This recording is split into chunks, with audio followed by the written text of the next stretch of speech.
How's everybody doing? It's Derek, and you are listening to a Fragrant Mind podcast.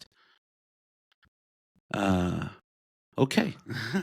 So, you are listening to a Fragrant Mind podcast, and I know this was kind of last minute, but our guest today actually reached out and said, "Hey, I'd love to join," and said they could be available in the next couple hours. And as you guys know, time is of the essence. So I said, "Hey, let's go ahead and get this thing in the bag." So we're doing kind of a impromptu episode here in on this beautiful Wednesday afternoon, and I'm super excited to have this guest on. They are someone who I've had an opportunity to get to watch on TikTok, and I really like his content. So he goes by the name, well, his name is Harvey, and he's from the UK, and he has a channel on TikTok called Strong Style Fragrances. And his name perfectly encapsulates sort of his style. So let me just kind of break down exactly what I get from Harvey and his kind of style of content. Um, so essentially, what I get from him is he's sort of like a man's man, you know what I mean? Like a guy's guy, if you can imagine, your average, uh, not, so dressed up fragrance influencer, kind of like flashy, that kind of thing. He's kind of like, your buddy from work, you know what I mean? That just appreciates smelling good, appreciates, um, the art of perfumery. And that's the other thing is he's so passionate about fragrance. It's amazing when I see him interact with a bottle and get that first sniff. It's pretty intense. You can tell he's having a visceral reaction, and it's really kind of special. And I feel like I can relate to that because I also kind of have that same enthusiasm and excitement when I'm smelling a new fragrance, and even smelling a fragrance that I've sort of, you know, haven't smelled in a long time. It's like an old friend visiting an old friend, getting that bottle that you haven't smelled in 10, 15 years and getting that first impression and just sort of like remembering and being brought back to where that came from. So I really like that about him. But like I said, he's a little rough around the edges, but he's a super friendly guy and I love his content. He's very passionate, very engaging, and there's a reason why he has the following that he does. And I think you guys are going to be super excited to have him on today. And we're going to have him on just after the intro. So we'll go ahead and play that now, and then we'll get into the episode. Welcome to a Fragrant Mind Podcast, the ultimate fraghead show featuring Fragrant Derek. Look good, feel good, smell good. All right, welcome back to a Fragrant Mind Podcast. My name is Derek, and you are tuned in. So, as I said, our guest today is a really cool guy from the UK. He is a perfume/fragrance influencer on TikTok. He also has a pretty large following on Instagram. And I know right now he's trying to build his channel over on YouTube. So definitely head over to YouTube and check out Strong Style Fragrances. His name is Harvey, and he's a super cool guy. And we're going to bring him on right now. So let's bring him on. Ooh, baby. Welcome, Harvey. How you doing? I'm doing good, mama. Audio, video frame error. Just click it out. We're looking good. We're doing good here. It says restart studio. No, I think we're okay here. That's the only thing I can press. Let me see here. Oh, hello. Oh, looks like we lost him. All right. He's coming back. Okay, let's see. Oh, yeah. Nice. All right. So, how you doing? I'm doing good, man. Thanks for having me on. Yeah, it's an honor, man. Like, I've been watching you for a while, and I've been super pumped to have you on. And honestly, when we started this podcast, I'm like, I've got kind of a list of people that I wanted to reach out to and get on the show, and you were on, the top of that list. And I really enjoy your content. Like I said, I can really relate to you because you feel like, someone that's super relatable, like kind of like your next door neighbor or your buddy from work or something like that. You have this sort of relatable energy about you. that doesn't come across as, super, I guess, like highbrow or something like that, which I think a lot of influencers nowadays, they're going with the sort of stylistic, more, I don't want to say bourgeois kind of look, you know what I mean, or aesthetic. But you come across as super relatable, and I think that's the reason so many people can relate to your content and can engage with you, and I really like that. So let me ask you, how did you get into not just the content side, but what got you engaged in fragrances in originally? Is that something that came from your childhood, or did it sort of kind of come out of nowhere? How did that happen for you? So it sort of came out of nowhere, really. So, like, when growing up, I never had any fragrances. Like, we could never afford any. Yeah. So I used to just wear like the good old Lynx Africa to school and all that lot. And when I used to go out drinking, like at an early age, don't drink underage, by the way, guys. But we used to go to like the local boot store or the local perfume store, and I Mm. just like grab a bottle from what was in the store and just Yeah. spray that on before going out. So I never really could afford fragrances when I was a child or a teenager. So I used to always just wear them, but I never really knew what I was wearing. Mm. But I didn't really get like really into it. I had like the odd bottle here and there, but about 6, 7 years ago, maybe, I got a job working at a place called Fragrance Direct. It was like just agency at the time, just temporary, but I was just around perfume all the time. And then I ended up getting a full-time job because I ended up being pretty good at it. And then I just took a real big interest in it. Yeah. And That's then, that's super cool. So like and it then sounds like the seed was planted for you, right? yeah. From an And then early age. I'd come home from work, I'd watch YouTube, and like, searching up people, Jen Sense, Red Essence, even Jeremy at first. Everybody Mm. starts with Jeremy, don't they? I think. Um, until you realise, like, yeah, I've got everything I need to know from this guy now. Yeah.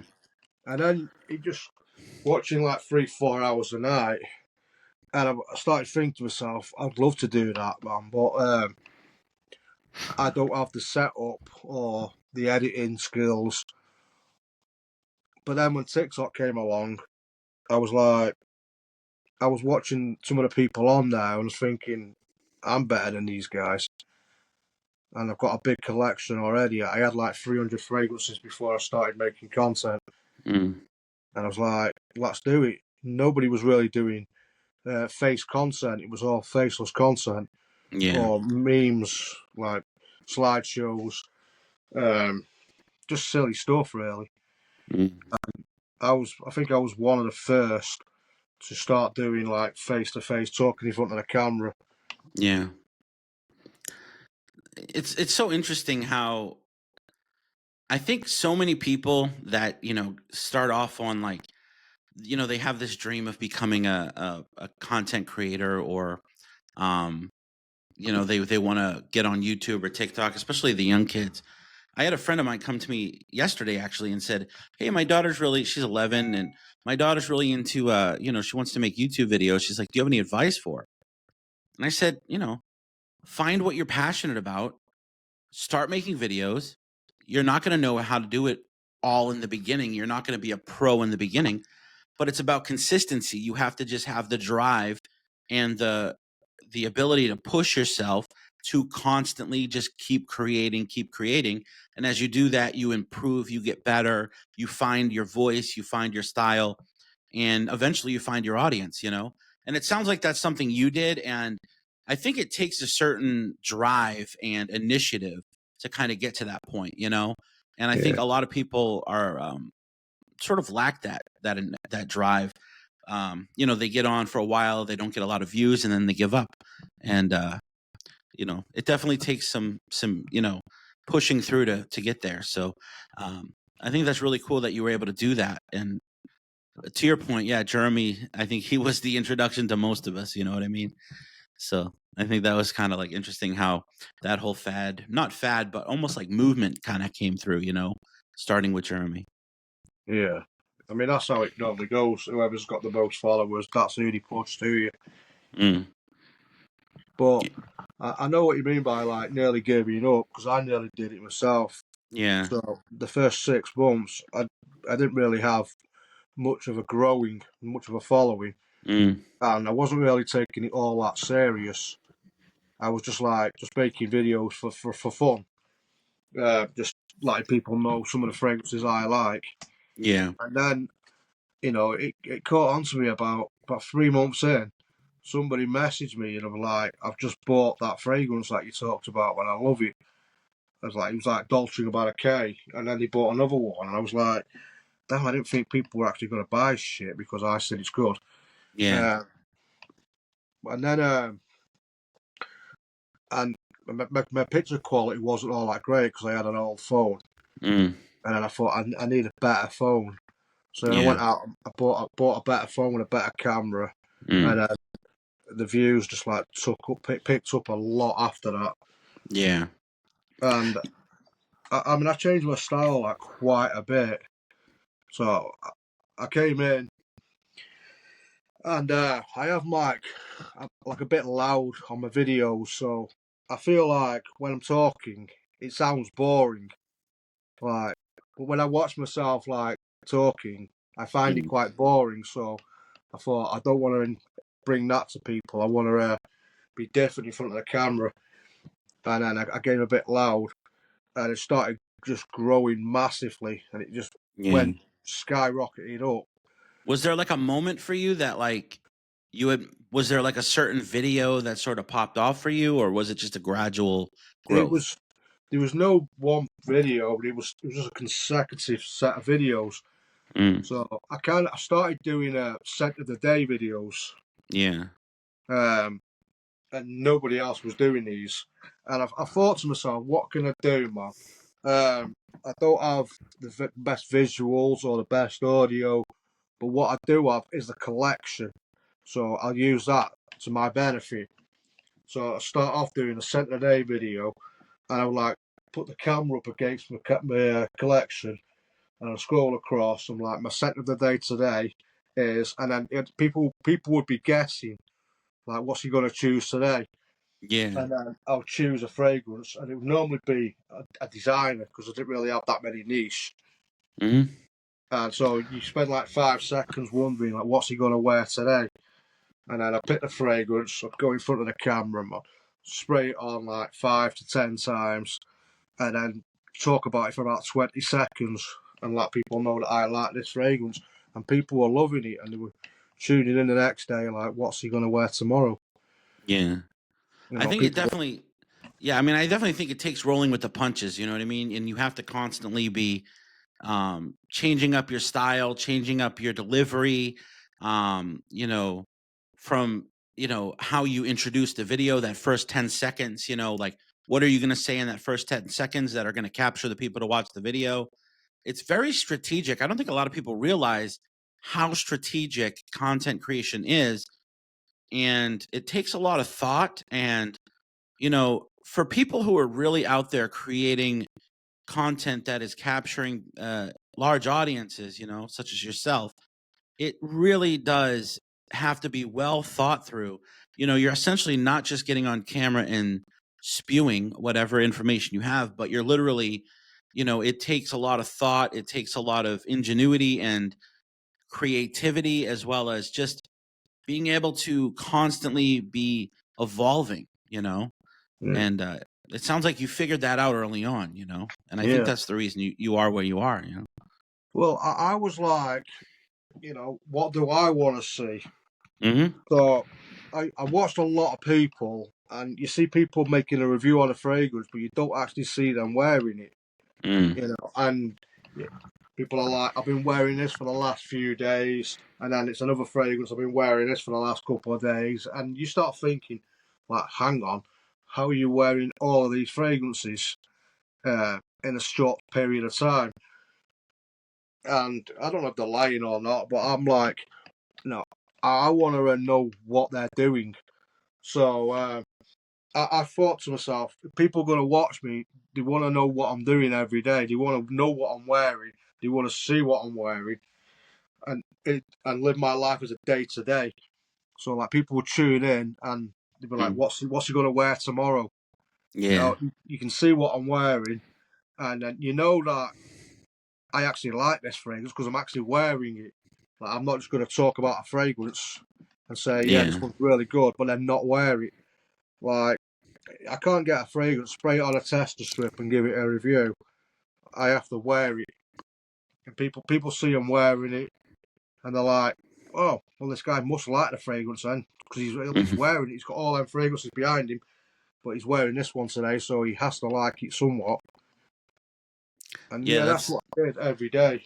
So like, yeah, absolutely. You know, and the thing is, I think it's interesting because, you know, people like us who have these massive collections, you know, to a lot of people, they look at it and they go, that's, you know, either that's unattainable or that's like some kind of like freak, you know, thing, you know, like we're sort of this like outside, like either unattainable thing or, you know, it's just some beyond a lot of people's comprehension. So just being able to get on and showcase all these scents you have, and then on top of it, talk about like, you know, what's he gonna wear today? What's you know, what's the morning fragrance? What's the evening fragrance? You know, like I think that intrigues people. You know, yeah, and also I know that you're very active in the lives as well. So like, yeah. how did how do you feel about going live? Do you think that you've gotten more comfortable over time, or do you find that you still get a little nervous when you get on camera? I mean, how? I don't get nervous. Sometimes I'm just not up for it. Yeah. Um, and that can depend on a couple of things, really. It can depend on your mood, or sometimes I've gone live and I felt good. And as soon as I put the camera on, I'm like, oh, tired. Yeah. And like that's the worst thing, actually. You feel good, you set it all up. Yeah. As soon as you start recording, it's like, oh my God, I'm so tired. And then it's like, Well, it's funny because people don't realize like sometimes when we don't go live or when we don't film a video has nothing to do with like us being sick or, you know, not feeling well. A lot of it just is like, I can't get my energy up enough to be yeah, interesting on camera today. You know what I mean?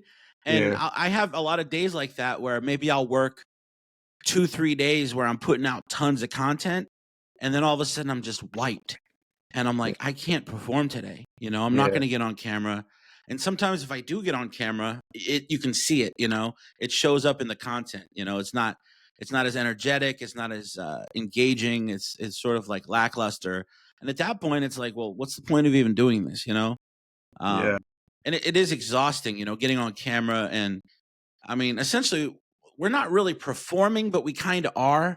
And I think it takes a lot of energy and almost like life force out of you. It's like, you know, running a marathon or something. You know, you get on camera, you do your thing, and then when you're done, you're like, man, I'm gonna go take a nap. You know, I'm wiped. And You can be exhausted after a big yeah, live. Like 90 minutes, 60 minutes, 90 minutes, constantly asking questions. I know. But sometimes you'd be like, the same question over and over again, especially when something gets hyped up. Yeah. Be honest. Does anything ever piss you off? Like when you see it Oh, pop up, lots of like someone will yeah. say like, "Oh, what do you think about Blue Day Chanel?" or "Thoughts on Sauvage?" It's like, Yeah. So there was a point at one point about 2 years ago. I had to mute the words Azaro and The Most Wanted and a few others. I was just sick of hearing about them. Mancera, French Riviera. Or It it's was got to like, be Jean Paul Gaultier. yeah. Seems like every kid's hyped on that brand right now. Yeah, but in the UK, I don't think people give a shit about Jean Paul Gaultier all that much. Really? Well, I mean, it's nothing like America. Yeah. So what are the So, hype brands right now in the UK? Like what would you say the main differences are between over there and over here? well, from experience of like going into shops, I think the biggest ones are probably 1 million Mm, is always popular. I don't know yeah. how popular that is in the States, but I think they have literally their runs. everybody They wears have it their still. they have their moments usually when the new releases come, they get hyped, but then they sort of fall into obscurity. I think there's definitely other designers that step in the forefront. I mean, 1 Million's always been a classic, but like I said, I think they sort of pop out and then they sort of fade back. You know what I mean? Yeah, and then Sauvage, YSL is really big here. Yeah, same here. And Mont Blanc Explorer is really big as well. Yeah. Mont Blanc, man, they kind of came out of nowhere. Yeah. Mont Blanc and Azzaro, both of those companies sort of came out of nowhere. I know, like a few years ago, those were considered like cheapies. You know, like they were like you could score those bottles for like $20, $30. It's crazy to me that now they're selling Azzaros for the same price they're selling, like, you know, I mean, technically it's kind of a designer, but not really. To me, it's not. I don't know. It'll always sort of be in that cheapy realm, but you know, you go into the store now at like an Ulta or a Sephora or something, and they're going to sell those bottles for like $150, $160. Yeah. It's insane, you know? Yeah, people go into the store and buy Mont Blanc Explorer for like £70. Yeah. Right. And they don't even think twice about it. Yeah. You spray the testers, the ones that are empty, it's always 1 million, and Mont Blanc Explorer, they're the most empty ones. Yeah. Well, I think that really, I got to be honest, that kind of is a tribute to what we do. You know what I mean? Because it's because of what we're doing that these brands can tap into that kind of marketing and then charge those prices. It's almost like you know, we get on here and talk about, you know, oh, you got to try this scent. It's so affordable and, you know, it's a great deal. And then like a year later, because we hyped it so much, all of a sudden the price went through the roof and it's no longer a great deal, you know? Yeah. I get a lot of people smelling the Valentinos now in the UK. Like, I've had a lot of people tell me they bought Valentinos because of me. That brand basically owes me the world. So give me your opinion I want to hear your opinion on the Valentino. So are you a Born in Roma line fan, or are you the original Uomo line fan? I'm the Born in Roma guy. I mean, I've got every single one from Valentino, every single Uomo. Uomo Intense, Uomo Aqua, and the discontinued Absolute, and all the Born in Romas. But it all started with Born in Roma, the EDT, from when I was working at Fragrance Direct. It just came in, it was brand new. We had the samples there. So we're packing orders, we got all samples. I was like, oh, new Valentino, I'll try that. And I was like, oh my God, I love this. I just kept spraying it on all the time. Yeah. Stealing all the testers, man, just spraying them on at work. And then as soon as it came available to buy, I bought that straight away. And then I went onto YouTube and I was like dead excited to see what all my favourite YouTubers said about it. Went on to see Jen Sense. He said it was shit. Chaos Fragrance didn't like it. Red Lessons didn't like it. And they were all comparing it to like the original Valentino Uomo and the Uomo Intense. And it's a big departure from them fragrances. Well, I mean, it's a whole new line, you know, that's the thing. I think the reason they were comparing it is because they kind of, toward the end of the Uomo's life, they sort of changed the bottle style and then carried that bottle style over to the Born in Roma line. But the Born in Roma line was a whole new line. You know, it had nothing to do with the original Uomos. Yeah. I think if you ask these people now, like, you know, they would have come around to it a bit more. Yeah. It's like they all disrespected the new Dior Homme when that came out. It's like comparing it to Dior Homme. Yeah. Now doing it with the Dior Homme Parfum. People don't like change. Yeah. I think if it would have been something else, it weren't called Uomo, and it would just called Valentino, Born in Roma, completely different fragrance line, you would have liked it a bit more, but they used the Uomo line. Well, I mean, to be fair though, a lot of perfume brands use Uomo in the title, you know, because it essentially just means for him, you know. But the thing is that with Valentino, I think with the original Uomo line, they sort of kept that style, that stylistic, you know, that that iris, accord and then just kind of change things up with it. And then with the Born in Roma line, they kind of introduced this new like lavender, the spicy lavender, the sort of like sweet, almost like youthful vibe. It's like they transferred from being like a grown up, mature scent to being to really gearing toward the youth. And I think YSL did the same thing with the Y line, and obviously like 1 Million did the same thing with their subsequential flankers. And seems like all of the brands are sort of almost like dividing their lines into their more mature one, the more mature, and then the sort of the youthful vibe. Because I think with what we're doing on social media, on TikTok and YouTube and everything, a lot of younger kids are getting into fragrance. Now there's this whole new market of kids spending hundreds of dollars on bottles, where previously, from my generation, it was stuff like Axe and Bod and all of that, and all of a sudden now kids are wearing, $150, $300, Roja fragrances. And so it's pretty interesting how that all works, but you're seeing this sort of division with, you've got your more mature line, and then you've got your sort of like youthful, line. And that's kind of interesting. So, but hey, you had mentioned to me that you have a line of fragrances that you released, and I was curious. I don't know anything about it. I didn't know you even had this. So maybe you can share with us a little bit about what you got going on with that. Yeah. So about a year and a half ago, well, about 2 years ago, actually, maybe 2 years ago, I got talking to a perfumer in Scotland, and we talked about the possibility of bringing out my own brand.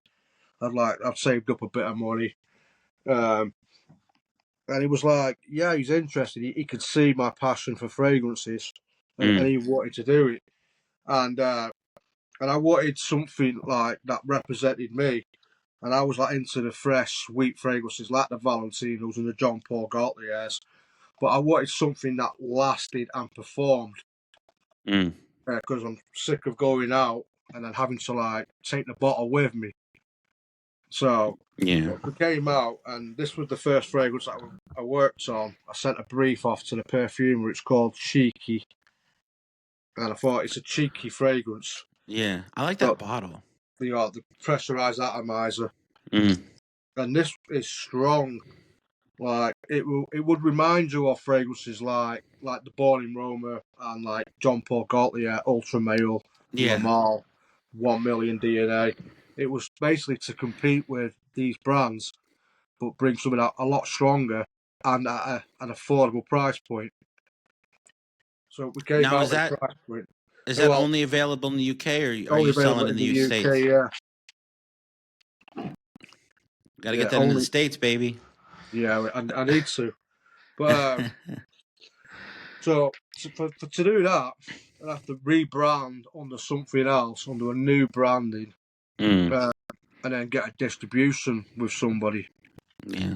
Hope you don't get hit with a tariff. Yeah.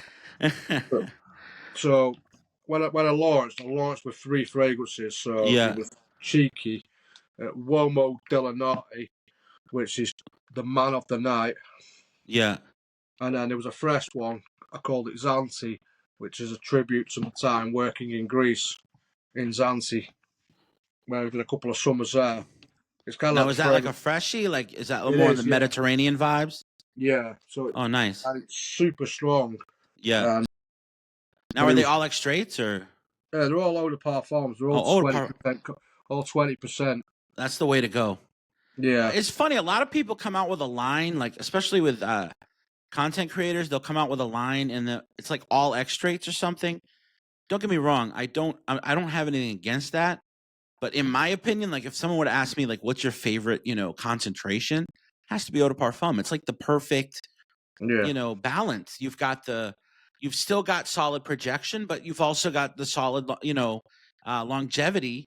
And eau de parfums just tend to have the perfect balance of richness as well as freshness. And, you can play with the notes more. When you get into the higher concentration oils, you're getting into a much richer, denser kind of scent, and not everyone is looking for that vibe, And it's I going to mean, I sit. think they have their It's going place, to, but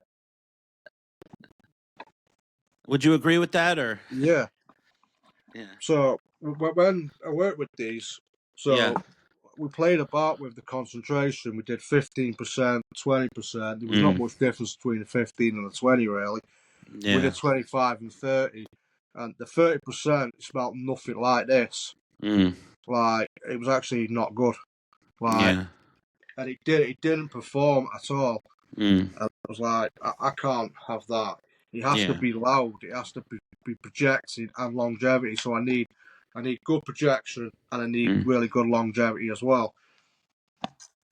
Yeah. So No, I appreciate that, you're thinking of the wearer, you know what I mean? It's not just about, the, trying to market a certain concentration or whatever. It's about, is this something that's going to be wearable for someone? And is yeah, it something that I enjoy wearing?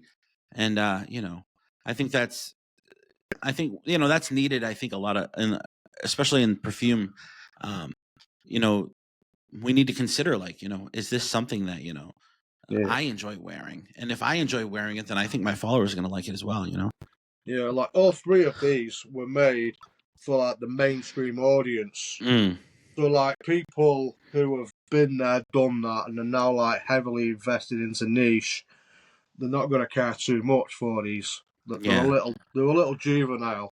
Yeah. They're 15-year-olds could wear it easily. Yeah. But if you feel comfortable wearing youthful scents, you can wear youthful scents. Yeah. Yeah.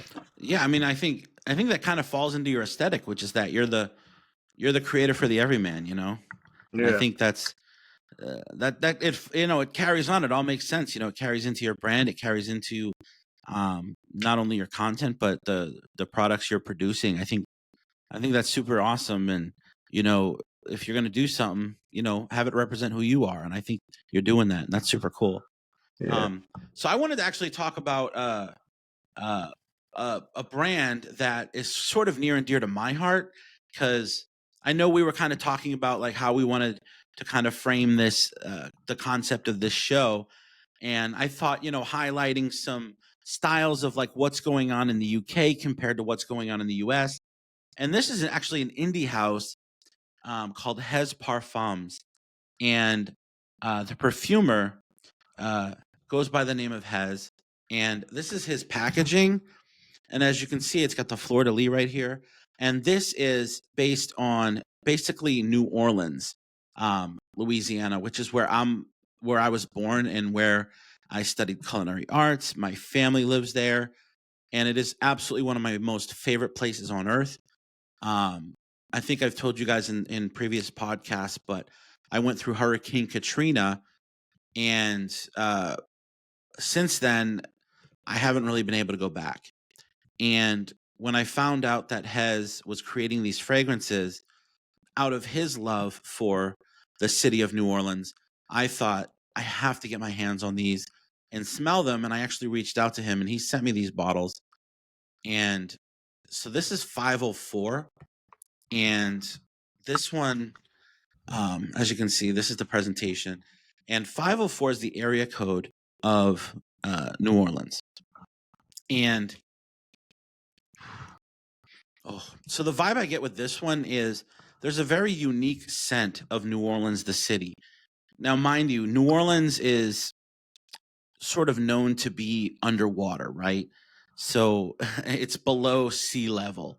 And because of that, it kind of has this almost like mossy, like wet earth kind of smell to it. You know what I mean? Because obviously the everything surrounding you is saturated in moisture, including the air. There's this sort of dense thickness to the air, especially in the high heat of the summer, that kind of brings to life all of the tropical plants and the wet earth and everything else.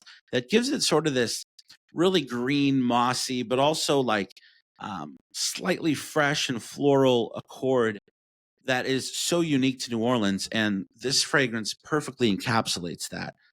And when I smelled this the first time, the first thing I thought was, there's a park in New Orleans, and it's called Audubon Park, and that's what this smells like to me, as being an Audubon Park. And I love this scent, and so that's super special to me. And I love artistic fragrances like this. But then he also does scents like this one, which is called Blue Dog, and this one I think is more in line with the kind of stuff that you're into, which so the aesthetic is just a blue dog, right? Which is super cool. But this is just, like in the name suggests, it's a blue fragrance, similar to your Bleu de Chanel's, your YSL Ys. But I love this. So you can definitely pick up that blue aesthetic, but it sort of goes in a fresher, sweeter, sort of,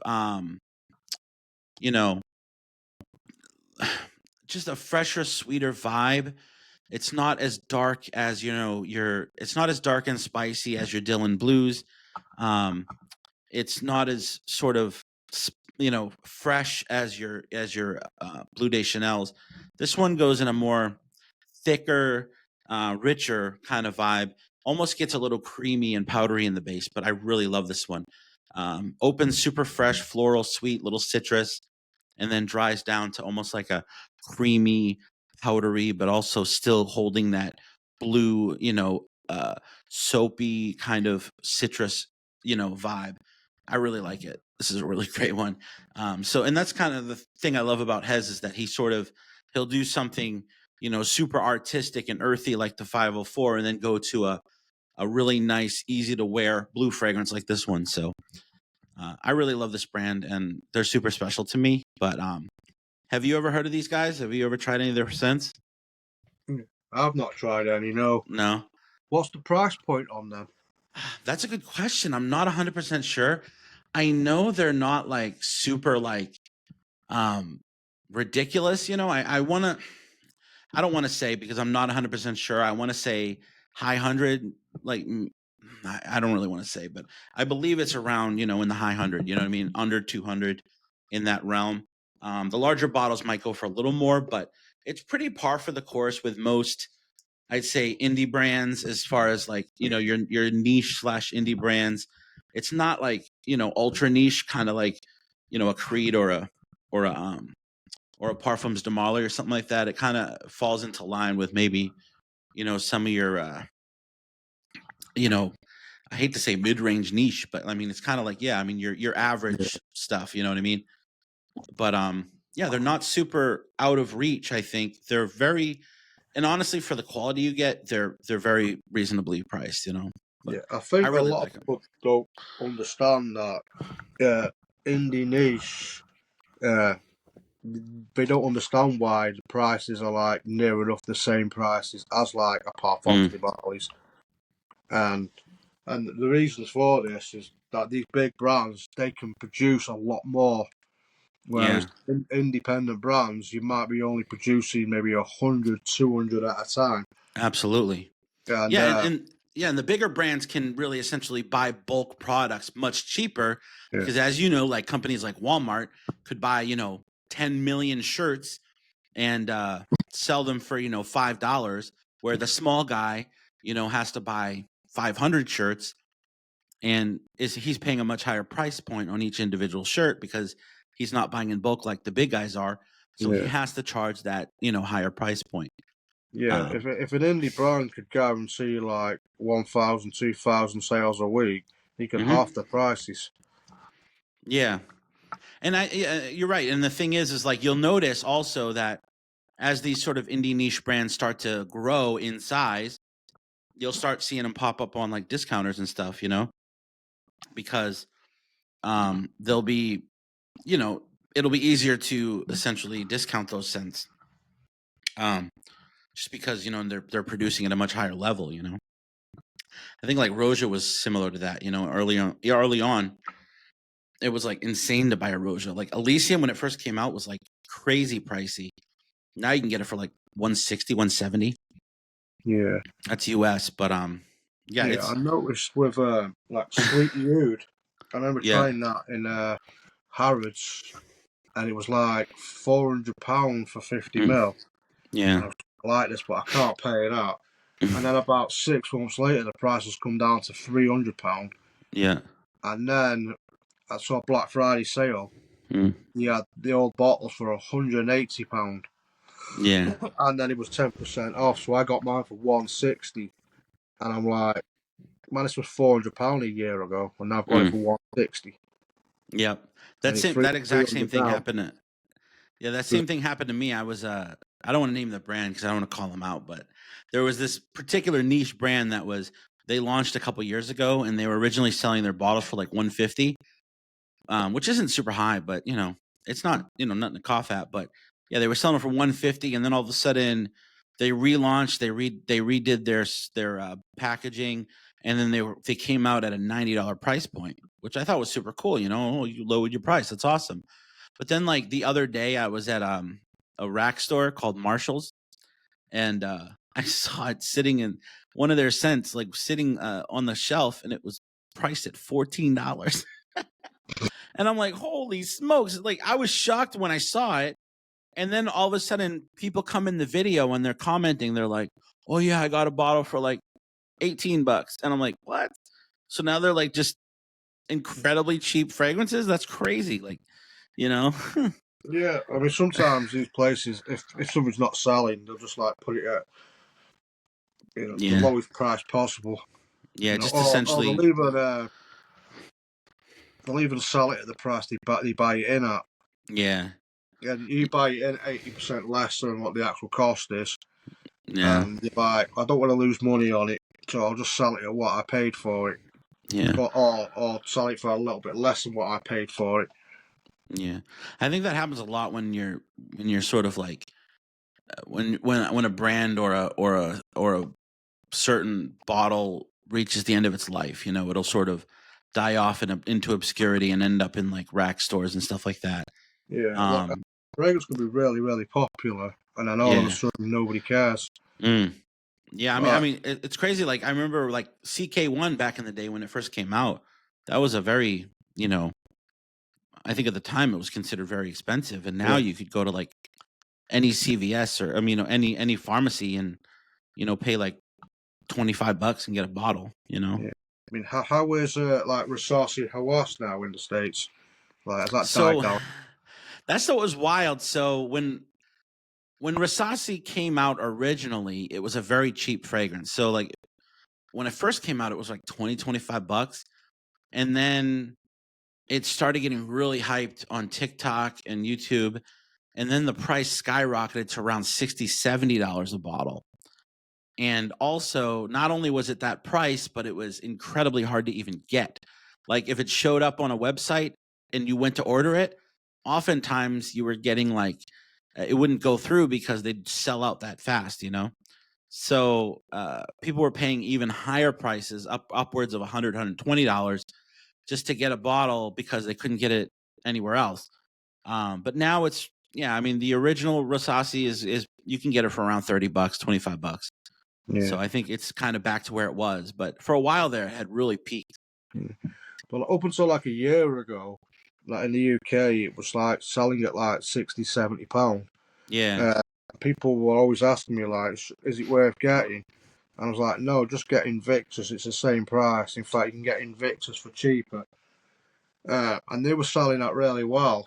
And now all these stores have got loads of bottles in. They've all bought it, and now they're struggling to sell it for £20.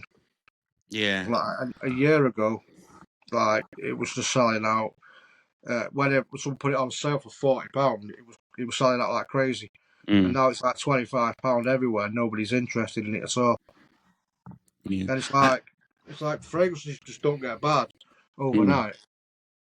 Yeah, I think it's funny too. Like you have to find a good balance as well, especially with fragrance, where if you price it too high, you're going to price out a lot of your customer base. But if you price it too low, you're going to kill its value, and people are going to think it stinks. So you have to kind of find that happy medium of, well, if I go to $30, people are going to think it's a cheapie. If I'm at 70, so you have to find that sort of like happy medium where it's a good enough value, but it's still priced high enough where people have confidence that it's going to be good. You know what I mean? Yeah. I think that's kind of the key element, is finding that exact price point for what you're trying to push. And that's where I think a lot of times when you see bottles pop up at rack stores for like $14, but then you're seeing it online still selling at retail, that kind of kills your brand and kills trust in people. They're like, oh, Yeah. if I saw it there for this much and it's there for that much, then it can't be worth that much, It's kind of how I went with my brand. We started out and it was roughly around $75, $80 for a 50 ml. Yeah. Now they're around $50, $55 for 50 ml.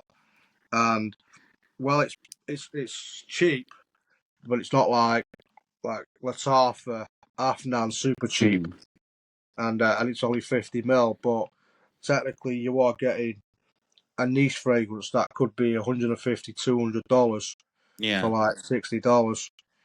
When you consider that the juice is on par with a lot of these bigger brands. But people see the price and they think it's just going to be a cheap fragrance. Yeah. But selling at a higher price. Yeah, but I think what they need to understand though is that you sunk your savings into that. You know what I mean? You sunk your hard-earned money, your time, your energy, your artistic, inspirations into those scents, and that has a monetary value. So that's nothing to, discount. You know what I mean? Where a lot of those other scents, I think, are just sort of like, jumping on the backs of other fragrances. You're coming in and saying, well, we're going to do something a little different, and I'm going to put my name on it, and I think that has some intrinsic value. So I think, and anyone that comes across your brand and they see it and they know who you are, I think they'll be happy to pay those prices. Yeah, it's just, it can be like quite frustrating though, because if I made the fragrance and I said it's literally copying XYZ fragrance, yeah, people would be more interested in buying it because they already know what it smells like. right. But if they don't know what it smells like, they're a bit iffy about buying. Well, send me a bottle. I'll tell them what it smells like. Yeah, that's the trick, man. You got to send it out to all the other influencers and get them to market it. You can't send outside of the UK. No, I know. I get that. But in the UK now, it feels like everybody who buys fragrances now is a content creator as well. So if you send it out to everybody, man, nobody will buy it because they've already got it. Yeah, I think a lot of brands are now going to like sending out just like, discovery sets and stuff, and being very careful with who they're sending full bottles to. I don't know. In the UK, man, it seems that PR has become easier and easier to get by the day. Well, I think the reason is because, they know that they can send a bottle to XYZ and they're going to talk about it, and, they'll push tons of bottles, it's crazy. I think it was like, I could be wrong, but like, I think the perfume industry is upwards of like 70, 80 billion or something like that. Yeah. Maybe that's a crazy number, but I feel like that's around where the market is right now, which is insane, to really think.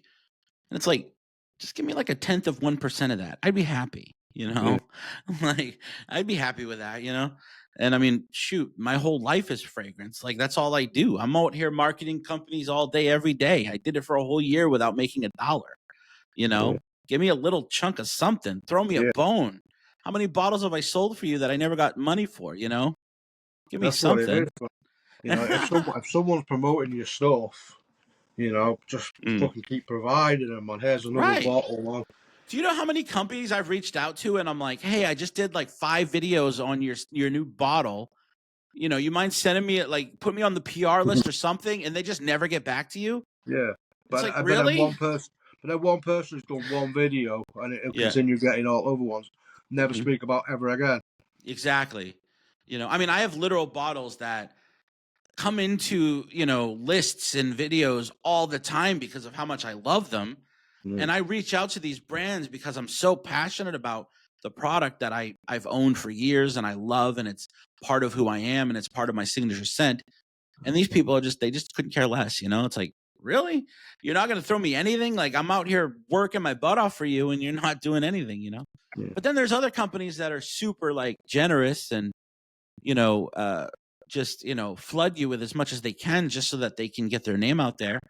And I think for myself, and I'm sure for you, I only promote stuff that I believe in. If I enjoy it, I'll promote it. But if I don't enjoy something, I won't even bring it on the channel, because I don't want to be the one to dog it. And I also, I'm not here to put anyone down, because at the end of the day, it's all my opinion. And I think if I don't like something, it doesn't mean other people aren't going to like it. It just simply means that it's not right for me, Yeah.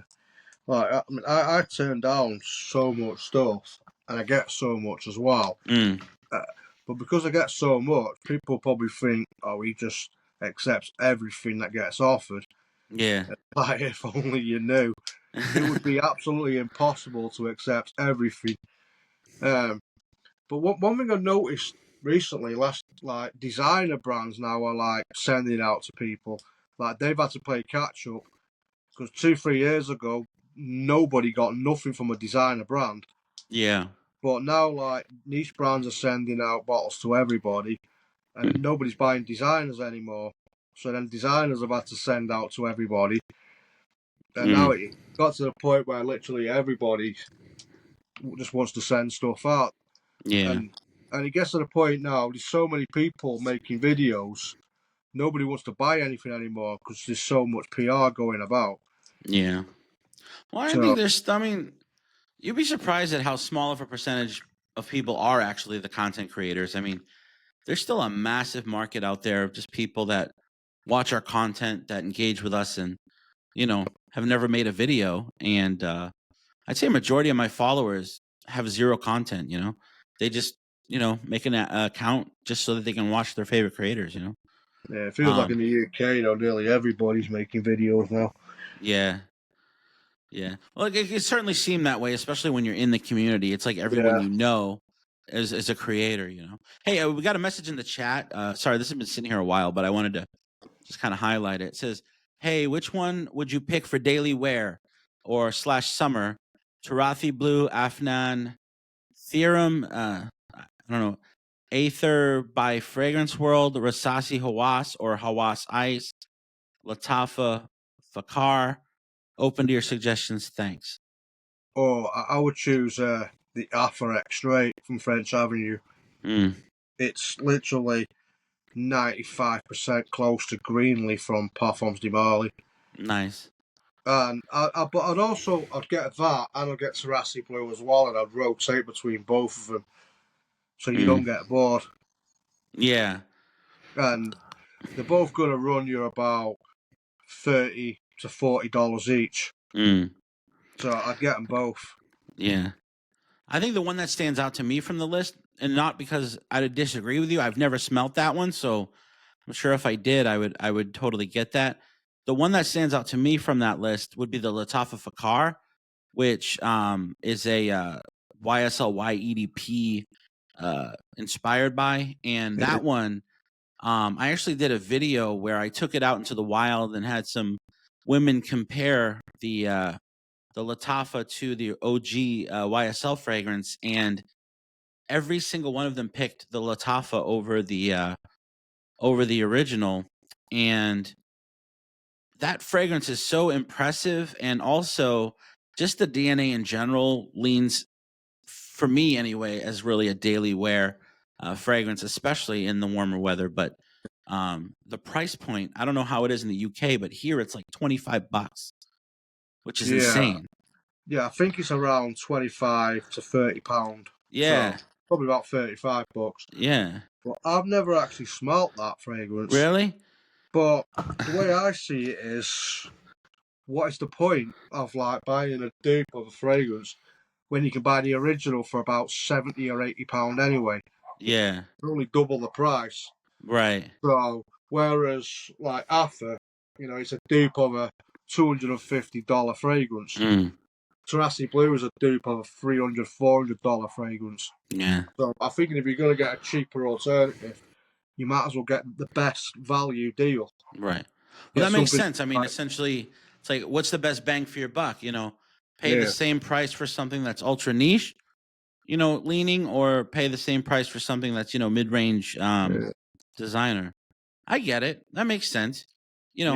I I would just certainly get think there's a that. market for both. I think because, like, there's a lot of young kids where $20 is a lot more attainable to them than $80 is. Well, yeah, there is that. Yeah, Yeah. But at the same time, like, absolutely. I mean, if you're looking to be balling and you want to impress the ladies or the gentlemen, whoever you're, I definitely think, stretching them dollars to get the most value out of it. I think that makes sense.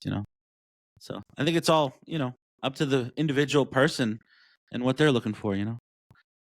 But yeah, I really have gotten into the inspired buys lately. I think a lot of these Middle Eastern fragrances that are coming out are crazy what they're doing. I mean, really insane. Not only delivering such realistic, amazing fragrances with really high quality ingredients for crazy low prices, but also like the packaging and the presentations on these is insane. Like sometimes it doesn't even make sense. Like it's almost like the price is what just the bottle without the juice should be, yeah. They're getting better and better every year as well. These Arabian Yeah. fragrances. Yeah, I mentioned earlier in an earlier episode, we were talking about how when I was young, if you heard of an inspired by fragrance, it was usually something that was lined up at the pharmacy in these really generic square bottles with a very generic white label and black lettering, and it just said inspired by, whatever, Dolce and Gabbana. And it was always the cheapest looking presentation. The bottles were like $9, $10. And you knew that if you sprayed it on you for the first 20 minutes, it's going to smell like straight alcohol. And then you'll have maybe 5 minutes of a pleasant smell, and then it just goes away. But that has nothing to do with the stuff they're putting out now, Like even like 2-3 years ago, like the Latafas, the Armoffs, they were okay, not Yeah. great.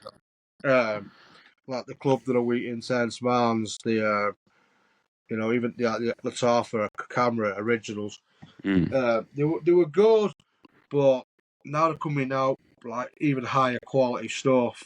Yeah. And like dupes back then, you might find one good one in every 10. Now you're finding probably 8 good ones in every 10. Yeah. It's pretty crazy. I think it's insane to see where the fragrance world is going, where perfume is going, and I'm excited to see the future. And hey, I'm excited to see more content from you. I'm excited to see you continue to grow. And I hope this podcast helps, spread the word on who you are. And I hope you get some followers from this. And if not, hopefully, I had a great on time. YouTube at some point. That'd be nice. Yeah, man. Yeah, definitely. Tell people where they can find you on YouTube. So on YouTube, I'm not quite sure on the exact handle, but I think it's just Strong Style Fragrances. Yeah, I'm pretty sure it is. Yeah. 'Cause that's how I found you on YouTube, was just putting in Strong Style Fragrances, and you pop right up. On TikTok, it's Strong Style Fragrances, and Instagram, it's also Strong Style Fragrances. But there's an underscore in there as well. But I think if you just type in Strong Style Fragrances on YouTube, it will find me. It will find you. Hey, man, thank you so much for joining the podcast. I really appreciate it. This was a lot of fun. I'm so glad I had you on, man. This was a good conversation. Yeah, anytime. Yeah, man. Well, hey, I hope you have a great day. Listen, we're chugging along, and I'm really glad that we can, I can have someone that I've been watching for so long and that I've really admired, and I jump in your lives a lot and I watch, your stuff, and it's a lot of fun. And you definitely carved a unique place in this sort of, social media world of fragrance. And I appreciate everything you do, man. I'm so glad you came on the podcast. So thank you for that. Yeah. I'll probably end up doing a live stream myself in about half an hour. Yeah. Put the phone on charge for a little bit. Upload a video I made earlier. There you and then go. boom, ready to go again. Nice. Well, You know, definitely tune into his there's no live rest. after this There's no rest episode, in huh? this game. You know, Yeah. you want to continue being grow. You want to continue to grow. You have Yeah. to stay active. Absolutely. You have to stay active. Gotta hustle, baby. Yeah. Well, hey, man, thank you so much. And hey, listen, thank everyone for tuning into this podcast. You know, we're trying to go live 6 days a week. It's a little challenging right now because it's not everyone is always available when we need them. So we're going live every time we can. So definitely follow AFSOM on YouTube to get notified when we're going live, as well as the Fragrant Mind Podcast YouTube channel. We're trying to grow that as well. So make sure you're following, subscribe, hit the bell icon so you get notified when we're going live.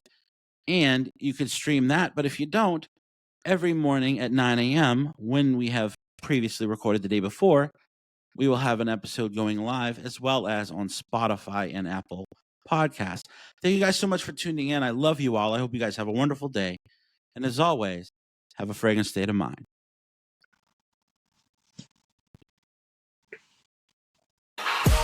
This has been a Fragrant Mind podcast. Be sure to visit afragrantstateofmind.com or subscribe to AFSOM on YouTube. As always, have a fragrant state of mind.